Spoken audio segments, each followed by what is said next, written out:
오늘은 주기도문 강해 설교 시리즈 7번째 일용할 양식을 주옵소서라는 제목의 말씀입니다. 주기도문 안에는 몇 가지의 간구가 있다고 제가 이전에 말씀을 드렸습니까?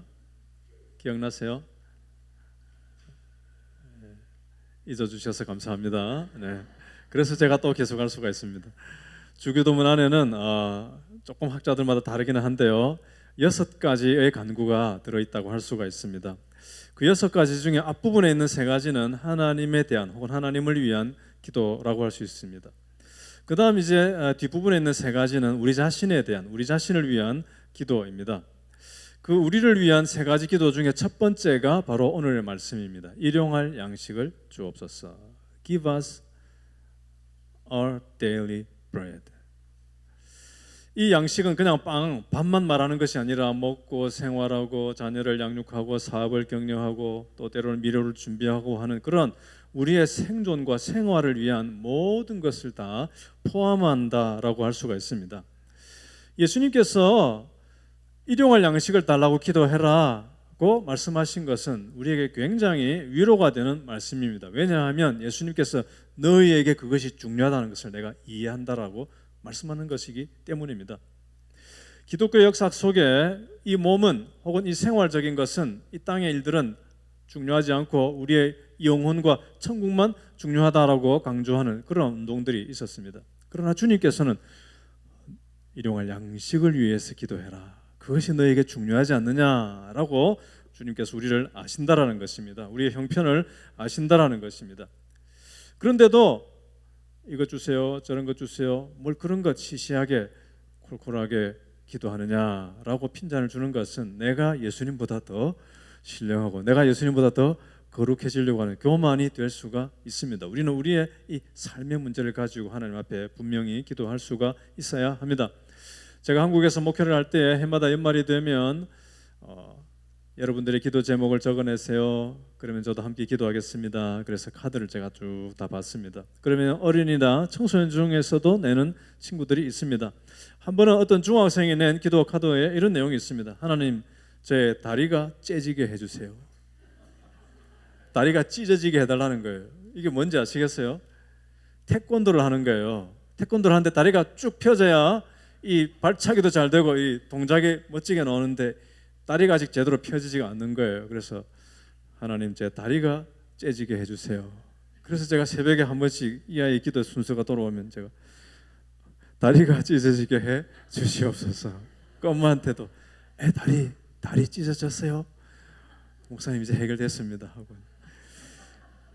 그 학생에게는 굉장히 중요한 일용할 양식과 같은 차원의 기도 제목이죠.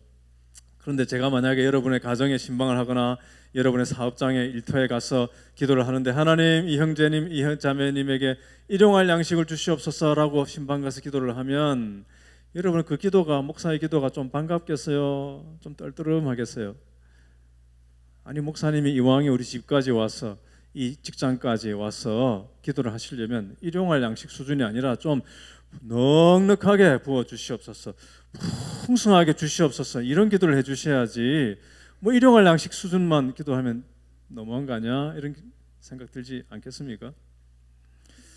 그런데 예수님은 일용할 양식을 위해서 기도하라고 말씀하셨습니다. 나는 너희에게 그것이 중요한 것인 줄 안다. 그런데 daily bread, 일용할 양식을 구하여라고 또 주님은 말씀을 하셨어요. 여기에는 주님의 많은 뜻이 담겨 있는데요, 그 중에 우리는 2가지만 오늘 말씀 속에 같이 묵상하려고 합니다. 첫 번째, 일용할 양식을 위해서 기도하라는 기도는 나는 하나님을 의지합니다 라는 기도입니다. 따라합시다. 나는 하나님을 의지합니다. 그래서 앞으로 주기도문 할 때마다 우리에게 일용할 양식을 주옵시고 할 때는 마음속으로 하나님, 나는 내 삶의 문제 하나님을 의지합니다 라는 믿음을 담아서 기도하시기를 바랍니다. 내 생존, 내 삶을 이어가는 그 모든 것, 필요한 것 하나님께 의지합니다. 하나님이 나의 삶을 책임져 주시는 분이심을 나는 믿습니다. 하나님 도와주지 않으시면 나는 안 됩니다 라는 그런 겸손한 기도이고, 또 하나님께서 반드시 내 삶을 인도하실 것을 나는 믿습니다 라는 그런 신뢰의 기도입니다. 일용할 양식을 주옵소서, 이 기도는 겸손한 기도이고 신뢰의 기도입니다. 이 기도를 할 때 우리는 구약 시대에 오래전에 기록되었던 장면이 떠오르게 됩니다. 그것은 바로 광야에서 이스라엘 백성들이 그 옛날 만나를 먹었던 그 일이죠. 하나님께서 이스라엘 백성들을 이집트에서 탈출시켜서 광야로 데려오셨습니다. 백성들이 먹을 것이 없다고 원망을 하니까 하나님께서 그래 먹을 것을 주마 하면서 만나를 내려주셨어요. 만나가 무엇입니까? 크리스천 기업이 경영하는 식당 중에 만나 식당도 있고, 또 학교 이런 곳에 푸드 제공하는 그런 사업하시는 분들은 만나 컴퍼니도 있고 그러죠. 이 만나가 무엇입니까? 맛있다는 뜻입니까? 마 밑에 시옷이 아니고 성경 마 밑에 니은 만나입니다. 그러면 미팅 만나자는 뜻입니까? 그게 아니라 이 만나는 히브리어 단어에서 왔습니다. 하나님께서 이스라엘 백성들에게 자고 나니까 들판에 희게 보이는 뭔가를 내려주셨어요. 하나님께서 우리에게 양식을 주셨구나, 약속대로. 그래서 나가서 보니까 이게 뭔지 모르겠는 거예요. 그래서 이게 뭐냐? What is this? 이게 뭐냐라는 뜻이 바로 그 만나라는 단어의 뜻입니다. 하나님께서 그런 은혜를 내려주시는 거예요. 경험해보지 못했던 양식을 주십니다. 그래서 이제 집집마다 아침이 되면 담을 것을 가지고 만나 양식을 거두러 들판으로 나갑니다. 그러면 저처럼 아들이 3명이고 아들 중에 다리가 빠르고 그런 식구를 둔 가족들은 먼저 나가서 남들보다 더 많이 거두어서 그릇도 큰 거 가져가가지고 꽉꽉 채워서 집에 들어왔지 않겠습니까? 어떤 사람들은. 그런데 놀랍게도 하루가 지나니까 그게 다 먹을 수 없이 변해버린 거예요. 하나님은 너희가 일주일치 다 거두어 놓고 먹을 것이 아니라 매일매일 필요한 만큼은 내가 주겠다. 그래서 광야에서 이스라엘 백성들은 하루하루를 하나님께 의지하고 내일도 하나님께서 주실 것이다라는 그 신뢰를 가지고, 겸손함과 신뢰를 가지고 그날 주신 것 감사하면서 살아갈 수 있도록 훈련을 시키신 것입니다. 그것이 바로 일용할 양식에 대한 훈련입니다. 성경을 보면 우리의 삶에 정말 해로운 것들이 몇 가지 있다고 말씀해 주시는데 그 중에 대표적인 것이 바로 염려입니다. 걱정입니다. 너의 목숨을 위하여 무엇을 먹을까? 몸을 위하여 무엇을 입을까? 염려하지 말라. 이 염려는 인생의 독과 같은 것입니다. 염려를 자꾸 하면요, 우리 인생이 병들어서 결국은 망가집니다. 염려를 버려야 합니다. 하나님께서 내 인생을 책임져 주실 것을 믿고 오늘 주신 것 감사하면서 내 삶을 도우실 것을 전적으로 신뢰하면서 살아가는 것, 이것이 일용할 양식을 주옵소서라는 기도의 비밀을 아는 사람들의 모습입니다. 하나님, 나는 매일 만족하며 살겠습니다. 감사하며 살겠습니다. 욕심내지 않겠습니다. 그 말입니다. 일용할 양식을 구하는 것으로 되었다는 것입니다. 우리를 위해서 기도하라고 하시면서 하필이면 다른 것보다 양식을 위해서 기도하라는 것은 고마운 일이기도 하지만 일용할 양식을 위해서 기도하라고 하시기 때문에 이것은 우리가 욕심내지 않도록 경고하시는 주님의 경고와도 같습니다. 우리 욕심에 약하다는 걸 아시고 너 일용할 양식만 구해, 욕심내지 마, 일용할 양식으로 만족할 수 있는 비법을 배워, 그걸 말씀하시는 것입니다. 제가 오래전에 보스턴 북쪽에서 설교학 공부를 하기 위해서 유학을 했을 때 그때 설교학 교수님이 이런저런 강의하시면서 그런 이야기를 하셨습니다. 사회에서 일반 기업들이 사람들에게 물건을 팔기 위해서 광고를 하는데 그 모든 기업들의 광고의 전략은 한 가지 공통점이 있다는 것입니다.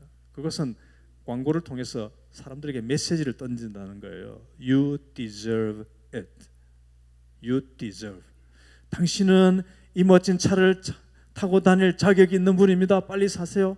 당신은 이 멋진 가전제품을 사서 누릴 만한 자격이 있는 분입니다. 레이디, 여러분은 이 아름다운 옷을 사서 입을 만한 자격이 있는 분이니 빨리 사서 입으세요. 그래서 그걸 충동하는 거예요. 당신은 자격이 있습니다. You deserve. 그럴 만한 가치가 있는 존재인 이 물건을 빨리 사서 쓰세요. 그러면서 감사와 만족보다는 욕심을 계속 부추기는 거예요. 이것이 미국 기업들의 광고의 전략이라는 것입니다. 그렇지 않습니까? 그런데 주님은 일용할 양식을 구하라. 구약 성경에 보면 이 기도와 아주 비슷한 아름다운 기도가 한 곳에 기록이 되어 있습니다. 잠언 30장인데요. 같이 읽겠습니다. 시작. 주님께 두 가지 간청을 드리니 제가 죽기 전에 그것을 이루어 주십시오. 허위와 거짓말을 저에게서 멀리하여 주시고 저를 가난하게도 부유하게도 하지 마시고 오직 저에게 필요한 양식만을 주십시오. 제가 배가 불러서 주님을 부인하면서 주가 누구냐 하고 말하지 않게 하시고 제가 가난해서 도둑질을 하거나 하나님의 이름을 욕되게 하거나 하지 않도록 하여 주십시오. 하나님, 저에게 필요한 것 주세요. 그런데 너무 많이 주셔서 교만해서 하나님께 더 이상 기도하지 않아도 살 수 있을 것처럼 교만하지 않도록 하시고, 너무 모든 것이 부족해가지고 마음이 약해지고 시험 들고 그렇게 다른 사람과 탐내지 않도록 저를 적당하게 주십시오. 그게 일용할 양식을 달라는 그 기도와 같은 것이죠.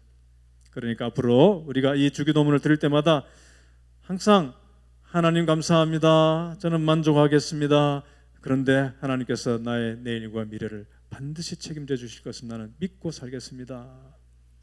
그 마음을 담으시길 바랍니다. 두 번째, 일용할 양식을 주옵소서라는 기도는 다른 사람을 기억하겠습니다 라는 것입니다. 함께 할까요? 다른 사람을 기억하겠습니다.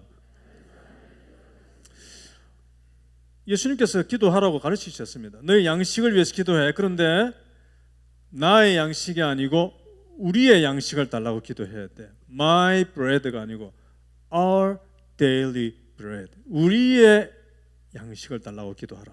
이것은 놀라운 것입니다. 너 혼자 배부르게 먹고 끝나는 것이 아니라는 것입니다. 너가 배부를 때에 배부르지 않는 사람을 기억해서 너의 빵만을 구하지 말고 우리의 빵을 구하여라. 너의 가족과 너의 목장 식구들과 너의 교회 지체들과 이 도시의 사람들과 멀리 이웃에 있는 가나안 나라까지 우리들이 다 먹을 수 있는 그것을 생각하는 기도를 하여라 하는 것입니다. 주기도문은 철저하게 공동체적인 기도입니다. 처음부터 나의 하나님이 아니라 우리의 아버지, 우리에게 일용할 양식을 주옵소서. 우리가 시험에 들지 않게 하여 주시옵소서. 너무나 공동체적인 기도입니다. 예수님께 이 기도를 배운 제자들이 교회가 탄생된 다음에 즉각적으로 한 것이 바로 우리를 돌보는 것이었습니다. 사도행전 2장에 보면 첫 번째 교회 예루살렘 교회가 했던 놀라운 장면이 나타납니다. 같이 읽겠습니다. 믿는 사람은 모두 함께 지내며 모든 것을 공동으로 소유하였다. 그들은 재산과 소유물을 팔아서 모든 사람에게 필요한 대로 나누어 주었다. 그리고 날마다 한 마음으로 성전에 열심히 모이고 집집이 돌아가면서 빵을 떼며 순전한 마음으로 기쁘게 음식을 먹고 하나님을 찬양하였다. 그래서 그들은 모든 사람에게서 호감을 샀다. 주님께서는 구원받는 사람을 날마다 더하여 주셨다. 이것이 바로 코이노니아입니다. 코이노니아, 헬라어 단어로 우리말로는 사귐, 교제, 교통 이렇게 번역이 되는데요. 너무나 풍성한 의미가 있기 때문에 금방 설명해낼 수가 없습니다. 그냥 쉽게 말하면 코이노니아는, 성도의 코이노니아는, 성령의 코이노니아는 우리의 시간과 마음과 물질을 함께 나누게 하는 것입니다. 바로 예루살렘 교회가 그렇게 했죠. 고아와 과부들과 가난한 사람 많으니까 어떤 사람은, 부자들은 집과 땅을 팔아서라도 우리의 양식을 다 먹을 수 있도록 같이 주기도문 하는데 어떤 자는 양식이 없고 어떤 자는 양식이 있고 안 되겠다는 것입니다. 그래서 우리의 양식을 다 먹을 수 있도록 그렇게 필요를 공급해 주었다는 것입니다. 이것이 오늘날도 우리가 집 팔고 땅 팔아서 구제하라 그런 명령적인 것은 아닙니다. 초대교회 성도들이 감동받았을 때 이렇게 했다라는 역사적인 진술입니다. 이것을 우리는 배우는 것이죠. 나의 양식이 아니라 우리의 양식을 생각해야 되는구나. 오늘 이 사회는 너무나 경쟁이 치열합니다. 경쟁이 가져오는 좋은 면도 있죠. 발전을 가져다 줍니다. 그러나 오늘날 사회는 그것이 도가 넘어서 이제는 남을 짓밟고라도 다른 사람의 규모와 비교할 수 없는 차원에서 내가 더 가져야 되겠다. 만족이 없이 끝없이 가지려고 하는 사회가 점점 되어지고 거칠어져 갑니다. 그 속에서 신음하는 사람들이 이제 더 많습니다. 마태복음 6장에서 우리는 주기도문을 공부하고 있는데요. 또 주님께서 주기도문을 가르쳐 주신 장면이 누가복음 11장에도 나타납니다. 1절에서 4절까지 주기도문을 쭉 가르치신 다음에 조금 건너뛰어서 9절에 보면 기도하면 응답해 주겠다 라는 말씀을 하십니다. 주기도문 가르쳐 주시고 9절에 가서는 너희가 기도하면 가르쳐 주겠다, 응답하겠다. 그 내용이 누가복음 11장 9절입니다. 다 같이 읽습니다. 내가 너희에게 말한다. 구하여라. 그리하면 너희에게 주실 것이다. 찾아라. 그리하면 찾을 것이다. 문을 두드려라. 그리하면 너희에게 열어 주실 것이다. 구하고 찾고 두드리라. 하나님께서 반드시 응답해 주실 거야. 그래서 주기도문 가르침과 하나님 응답하신다라는 약속의 이 말씀이 지금 같은 장에서 배치가 되어 있는데 그 사이에 5절부터 8절 사이에 주님께서 놀라운 비유를 말씀하십니다. 그 비유에 보면 어느 날 한 사람 집에 친구가 찾아왔어요. 밤에. 그런데 이 손님이 찾아왔는데 대접할 게 없는 것입니다. 그래서 이 사람이 다른 사람에게 가서 문을 두드리는 거예요. 두드리고 찾고 구하는 거예요. 내게 손님이 왔는데 빵 줄 게 없다. 당신 것 좀 남은 게 있으면 다오. 하니까 이 사람이 귀찮아가지고 내 가족들 다 자고 말이야 잠 못 입고 있는데 와가지고 밤에 귀찮게 시리 하는데 계속 부탁하니까 귀찮아서라도 빵을 주지 않겠느냐? 그러니 너희도 하나님께 간절하게 구하고 찾고 두드리라. 하나님께서 응답하신다. 그런데 문맥을 가만히 보세요. 어떤 비유를 드셨습니까? 내 배부르자고 구하고 찾고 두드리는 것이 아니라 이미 배불렀는데 더 쌓아두려고 구하고 찾고 두드리는 것이 아니라 지금 방문한 어떤 나그네를 대접하기 위한 기도예요. 우리의 빵을 달라는 것입니다. 우리는 다 나 자신에게 집중해서 살아갑니다. 내 문제, 다리가 째지게 해주세요부터 해서 어스틴에 정착했는데 빨리 집 사게 해주세요까지 다 그게 일용할 양식에 대한 기도입니다. 여러분 그 기도하세요. 그래서 응답 받으십시오. 그런데 우리가 늘 그렇게 나 자신만을 위해서 기도하다가 이 말씀을 깨닫고 우리를 위해서도 기도해야 되겠구나 해서 나의 기도에 다른 사람의 이름이 들어가기 시작하고 내 기도에 다른 사람의 문제가 들어가기 시작할 때 그때 비로소 나는 우리에게 일용할 양식을 주옵소서라는 기도를 하게 되고 이 땅에 태어나서 한평생 살면서 내 문제만 갖고 기도하지 않고 누군가를 위해서 기도하며 살아갈 수 있다는 것은 얼마나 영광스러운 일입니까? 얼마나 고마운 일입니까? 지난 금요일 밤에 제가 한 목장을 방문했습니다. 제가 이제 여러분 목장들을 담임 목사 집으로 사택으로 모시는 계획을 다 해서 지금 6월 달까지는 계획이 잡혔고 또 때가 되면 7월 8월 계획을 잡을 텐데요. 그런데 이 목장은 자기들이 목사 집으로 오는 것이 아니라 목사님이 자기 목장 모임에 와주셔야 된다고 했어요. 왜냐하면 목장 식구 중에 한 분이 이제 곧 다음 주 지나면 한국으로 돌아가셔야 되기 때문에 우리 교회는 가끔 이렇게 지난주에 오시긴 하셨는데요. 이제 그 가정이 한국 가시기 전에 목사님 와주세요. VIP가 있는 가정입니다. 목장입니다. 그래서 제가 이렇게 같이 먹고 대화하고 늦은 시간까지 있는데요. 목녀가 이런저런 대화를 나눌 때 아주 제 마음에 와닿은 한 나눔이 있었습니다. 그래서 제가 그 이야기 나누어도 되겠느냐고 교인들에게 허락받아서 제가 어느 목장인지 공개를 하지는 않지만 그런 이야기가 있었습니다.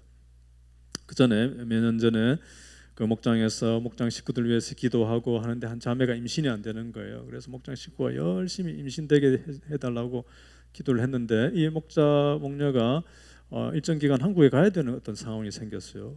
그래서 자기가 한국 가기 전에 이 응답받고 가면 좋겠는데 점점 그 날이 다가오는데 계속 임신은 안 되고 참 낙심이 되고 마음이 어려웠는데 딱 가기 직전 목장에서 이 자매가 나 드디어 임신했어요 하고 감사 제목을 나눈 거예요. 그래서 얼마나 감사한지 모른다.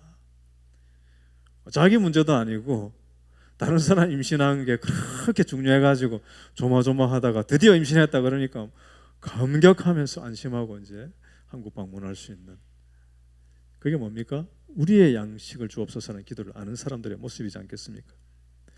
그러니까 우리가 이런 우리의 양식, 다른 사람들의 문제도 같이 기도할 수 있는 그 실천할 수 있는 중요한 자리, 중요한 공간이 목장입니다. 목장. 여러분 목장 가시면 다른 사람을 위해 기도할 수 있는 기회가 주어지는 거예요. 기회를 잡으십시오. 요즘에는 사회적인 기업이란 말을 많이 쓰죠. 사회적 기업. 이건 뭐냐면 회사가, 컴퍼니가, 기업이 자기들만 이익 내는 것이 아니라 자기 기업 식구 직장 직원들만 먹고 사는 것이 아니라 그 기업 경영을 통해서 도시와 사회와 세계를 위해서 뭔가 도움이 되기를 원한다라는 꿈을 갖고 기업을 경영하는 거예요. 예를 들면 어떤 신발 회사는 그런 회사가 있습니다. 유럽과 미국에서 신발을 좀 비싸게 팝니다. 그러면 여기서 한 켤레 팔리면 가난한 나라에 신발 한 켤레가 공짜로 제공이 되는 거예요. 그러니까 신발을 사는 사람도 조금 비싸지만 그래 내가 사는 걸 통해서 누군가 도움받구나 하는 걸 아니까 즐겁게 신발을 비싸게 사고, 또 가난한 나라에서는 공짜로 신발이 나누어지고 있고, 이것이 이제 사회적 기업입니다. 여러분 히즈빈즈라는 한국 커피 카페 기업 들어보셨어요? 사진을 보여주세요. 제가 이 기업에 좀 관심이 있는데, 왜냐하면 제가 잘 아는 어떤 지인의 동생이 이 기업의 공동 대표입니다. 히즈빈즈 한 카페 매장의 모습입니다. 그런데 제가 아는 그 지인의 동생 말고 원래 이 기업을 시작하신 분은 임정택 씨라는 그런 청년이었습니다. 한동대 대학생이었을 때 이런 기업을 해야 되겠다는 꿈을 갖고 시작을 하게 되는데, 이건 뭐냐면 그냥 카페가 아니고 장애인 중에서도 이 정신지체 장애가 있는 사람들을 고용을 해서 그냥 청소하고 이런 낮은 단계의 일이 아니라 바리스타 교육을 시킵니다. 그리고는 바리스타도 하고 베이킹도 할 수 있는 그런 것들을 해서 그런 사람들이 중심이 돼서 카페를 경영하는 그런 꿈이에요. 이 청년 때, 대학생 때 이 꿈을 가지고 준비해서 때가 되어서 한동대 안에 1호점을 열었습니다. 그리고는 이제 이것을 확산하기 위해서 기업들을 찾아다니는데요. 포항에서 제일 유명한 기업이 어느 기업입니까? 포항제철이죠. 찾아가서 설명을 했습니다. 나 이런 꿈 가지고 사회적인 기업 하고 싶다 하니까 웰컴 했겠습니까? 이런 식으로 해가지고 무슨 이익이 나느냐, 아무리 뜻이 좋지만 우리가 그렇게 투자하기는 곤란하다. 그래서 6개월 동안 거의 매일 찾아갔다 그래요. 그래서 마침내 그 당시에 3천만 원의 도움을 받습니다. 그렇게 해서 이제 이런 일들이 점점 알려지면서 이제 지금은 그 히즈빈즈 홈페이지 들어가 보면 함께하는 기업들, 유명한 기업들이 굉장히 많아요. 지금은 한국과 마닐라라든지 필리핀이나 이런 곳에 합쳐서 한 40개 정도의 지점이 생겼다고 합니다.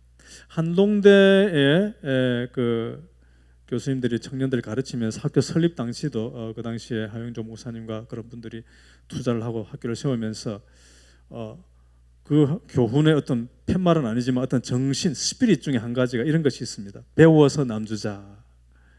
우리는 아이들 키울 때 이놈아 공부해라.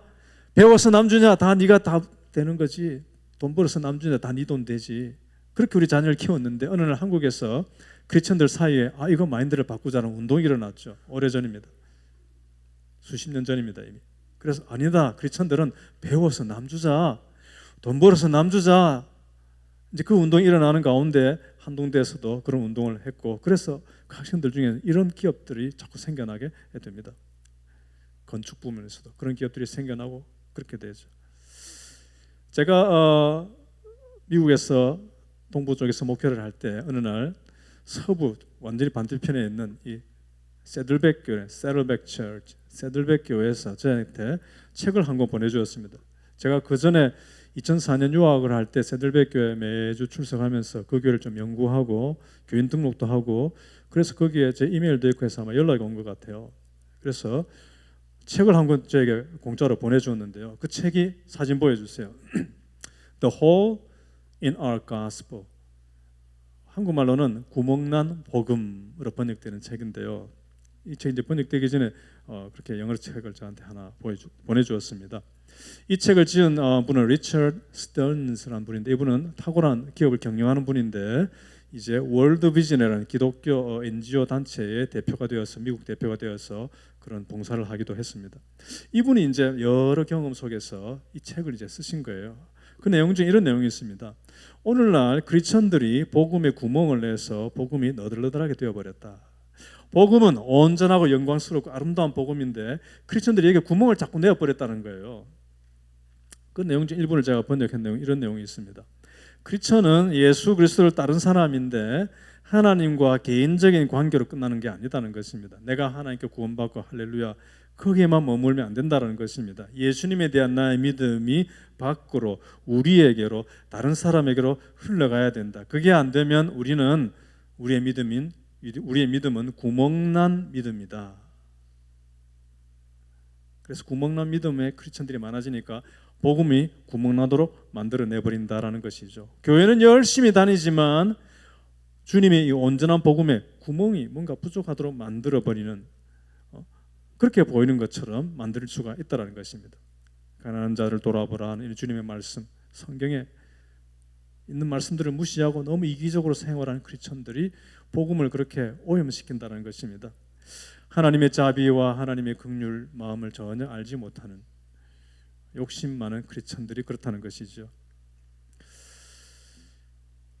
여러분 한국 교회도 그렇고 미국 교회도 그렇고 사실은 가난한 사람들을 돕고 어려운 사람들 돕고 먼 나라까지 돕고 하는 일에 가장 많은 돈과 수고를 쏟아붓는 어떤 한 그룹이 있다면 그건 기독교입니다. 대한민국도 그렇습니다. 오래전부터 그랬습니다.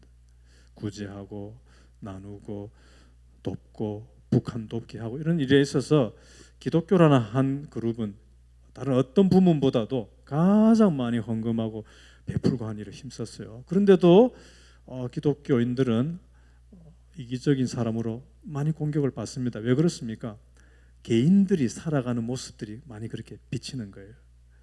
이런 일에 참여하지 않고 이런 일을 깨닫지 못한 개인들이 살아가는 모습들을 보니까 믿지 않는 분들이 볼 때는 너무나 이기적인 것 같고 매일 자기 문제만 중요하고 우리 사회에 뭘 기여해 주느냐라고 오해를 하게 되더라는 것입니다. 그래서 이 책에도 이제 그런 내용이 있죠. 내 마음에 남을 불쌍하게 여기는 마음이 없는 것은 내 마음에 이미 구멍이 나 있는 것입니다. 그래서 내가 살아가는 모습 때문에 복음에 구멍을 나게 하는 사람이 되어가는 것입니다. 좀 우리에게 생각할 바를 던져줍니다. 우리 늘푸른 교회의 교회 비전 문장은 무엇입니까? 주부에도 항상 있죠. 우리에게 뭘 추구합니까? 영혼 구원해서 제자 삼는 것. 주님의 제자를 배출하는 것이 우리 교회의 비전입니다. 그런데 어떤 제자를 우리는 배출하기를 원합니까? 제자는 제자인데 영혼은 구원받았는데 거기에 머무르고 자기의 빵, 자기의 양식만 늘 관심 갖고 살아가고 끝나버리는 그런 제자가 되어서는 곤란하지 않겠습니까? 그건 사도행전적인 모습이 아닌 것이죠. 우리의 양식에 관심을 갖고 남을 살리는 제자를 많이 배출할 수 있는 그런 우리 교회가 되었으면 좋겠습니다. 지금 졸업 시즌입니다. 어린이도 청소년도 청년들도 우리 교회는 그렇게 젊은 가정들이 많기 때문에 많은 사람들이 지금 졸업합니다. 우리 교회가 배출하는 이 어린이 청소년 청년들이 배워서 남 주는 그런 실력자들이 되었으면 좋겠습니다. 돈 벌어서 남 주는 그런 사람들이 많았으면 좋겠습니다. 마태복음 6장 33절에 너희는 먼저 하나님의 나라와 하나님의 의를 구하여라. 그리하면 이 모든 것을 너희에게 더하여 주실 것이다. 주님의 약속입니다. 주기도문 앞에 세 기도죠. 하나님의 이름과 하나님의 나라와 하나님의 뜻을 위해 살고자 하는 인생의 바른 방향을 딱 정리를 해놓고 그 다음에 그것을 위해서 살아가려고 하는데 보니까 이런저런 문제도 생기고 아픈 일도 생기고 가난하게도 되고 취업도 안 되기도 하고 잘리기도 하고 아이들도 어려움을 겪고 문제가 있는 거예요. 그래서 기도하는 것입니다. 하나님 일용할 양식을 주시옵소서. 이 문제들을 좀 해결해 주십시오. 그래서 내가 하나님의 나라와 하나님의 이름과 하나님의 뜻을 위하여 살아가는 데 필요한 것들을 주님 주십시오. 그런 삶을 살아갈 수 있도록 내 삶을 책임져 주십시오. 나는 그런 삶을 추구하겠습니다. 하나님께서 내 인생을 반드시 책임져 주시고 내 자녀도 책임져 주십시오. 그렇게 기도하며 가는 것이 바로 이 주기도의 내용입니다.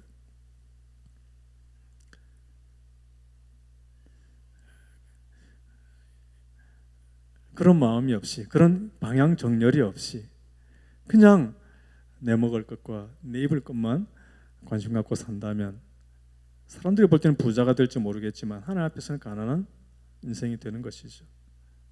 그래서 우리가 하나님의 이름과 하나님의 나라와 하나님의 뜻을 구하면서 인생의 방향을 얼마나 했느냐는 우리가 더 이상 지금 단계에 따지지 마시고 적어도 내 인생의 방향을 그렇게 놓고 그러면서 나의 빵도 구하고 옆에 있는 지체의 빵도 구하고 책임져 주실 하나님을 신뢰하면서 그렇게 이 기도를 계속 드리며 살아가는 그런 우리가 되기를 축원합니다.